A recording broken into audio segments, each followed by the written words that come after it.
कौन है एलजी? कहां से आ गया एलजी? किस बात का एलजी? कौन लेफ्टिनेंट गवर्नर? हमारे सर पे बैठ गया के लेफ्टिनेंट गवर्नर। अब वो तय करेंगे कि हम अपने बच्चों को कहां पढ़ाएंगे।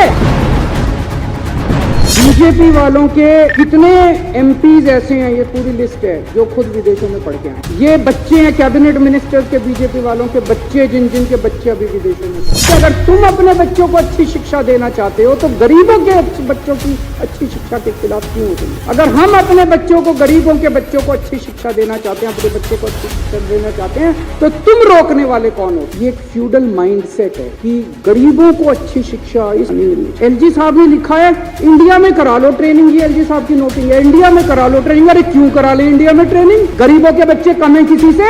क्यों करा ले? हम तो अपने बच्चों को फिनलैंड भेजेंगे। इन लोगों ने हमारे बच्चों को पढ़ने नहीं दिया। ये तो सामने आ गया, नंगे हो गए ये लोग। बड़ी मजे की बात है, एलजी साहब के पावर नहीं है ये करने। सुप्रीम कोर्ट ने 4 जुलाई 2018 को ये ऑर्डर पास किया था, the lieutenant governor has not been entrusted with any independent decision making power. Supreme court को पता था एक बार लिखने से नहीं मानेगा, उन्होंने 2 बार लिखा। There is no independent authority vested in lieutenant governor to take decision. मैंने कहा सर सुप्रीम कोर्ट ये कहते हैं। हाँ, सुप्रीम कोर्ट की अपनी राय हो सकती है। मैंने कहा सर आप कौन है? मेरे को तो जनता ने चुन के भेजा। कहते मेरे को प्रेसिडेंट ने भेजा। मैंने कहा वैसे ही जैसे अंग्रेज वाइसरॉय भेजते थे। मैंने सर वो वाइसरॉय जो होते थे ना, वो कहते थे you bloody Indians, you don't know how to govern. मैंने कहा एलजी साहब आज आप भी वही भाषा इस्तेमाल कर रहे हो, यू ब्लडी दिल्ली वाला, you don't know how to govern. मैंने कहा सर दिल्ली छोड़ दो, हमारे हालात पे हम अपनी दिल्ली चला लेंगे।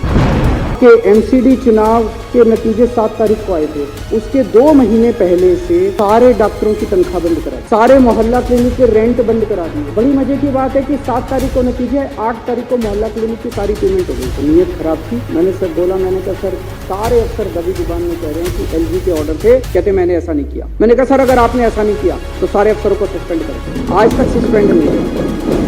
फिर एलजी साहब ने एक बात कही जो बड़ी चौंकाने वाली है। एलजी साहब ने कहा कि इनकी बीजेपी वालों की 20 सीट भी नहीं आ रही थी, ये तो मेरी वजह से 104 सीट आई हैं। बोले अब देखना तुम्हारी 7 की 7 सीट लोकसभा में बीजेपी की आएंगी और अगली बार तुमको मैं चुनाव नहीं जीतने दूंगा विधानसभा का। वो यहाँ पे लेफ्टिनेंट गवर्नर दिल्ली को चलाने थोड़ी आए हैं, दिल्ली को ठप करके केजरीवाल को और आम आदमी पार्टी को बदनाम करने आए। चुनाव जीते ना जीते हैं, राजनीति लगी रहती है, चुनाव आते जाते रहते हैं। देश जरूरी है, लोग जरूरी है, लोगों की जिंदगी जरूरी है। लोगों को इतनी प्रताड़ना करके अगर आप चुनाव जीतना चाहते हो, चुनाव आपको मुबारक। हम लोगों की सेवा करें, हम आपकी तरह इतनी गंदी हरकतें नहीं करते।